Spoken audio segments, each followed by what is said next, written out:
Hi there. So when you work in administration, you always have to organize data, whether it's an invoice, it's some kind of inventory, there's always something to organize. So I want to show you two quick ways on how to organize your data to save you time. So here's technique number one. It's called format as table. So here's some fake data. So there's different departments, there's some costs they had for some equipment they purchased. So this is what you do. Just select what you want to organize, and then you click on Format as Table. Pick your favorite color scheme, and this will ask if you want to leave your headers. So if this data already has the headers, then you just leave them there and hit OK. And there we go. So now you can organize it by, say you just want to see, okay, well, what did IT purchase?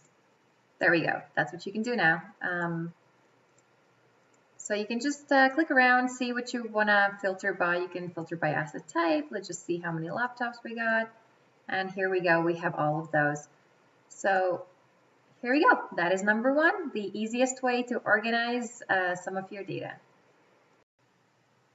Now I want to show you something called pivot tables. It is also a huge time saver, and I've used it many, many times. So this is what you do. You go in Insert and click on Pivot Table. It already understands where your data is, so all you have to do is hit OK, and you can put it in this same worksheet, or you can pick a new worksheet. So it doesn't really matter. Here you go. Now it opened it up in a new tab. So in here, if you go to the right, you will see the different categories. So if you click in those, then it starts organizing all your data, and it puts them into these boxes. So sometimes it gets it right, sometimes it doesn't. So what you can do is, if it's not right, you can take these things and just move them around to the right boxes, kind of play around and see when you get the data that you're looking for. So in this case, you can see how much each department has spent on their assets. We're still missing the asset type data. So once we add that, you can see a little bit more in detail what they spent it on.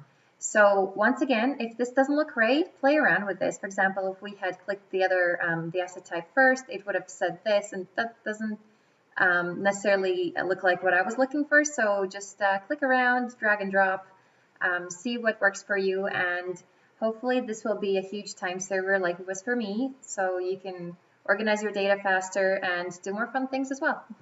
If you liked this video and found it useful, hit thumbs up. And if you want to see more admin-focused videos like this that tell you about leveraging technology to make your work a little bit easier, then hit subscribe, and I will be posting more videos like this soon.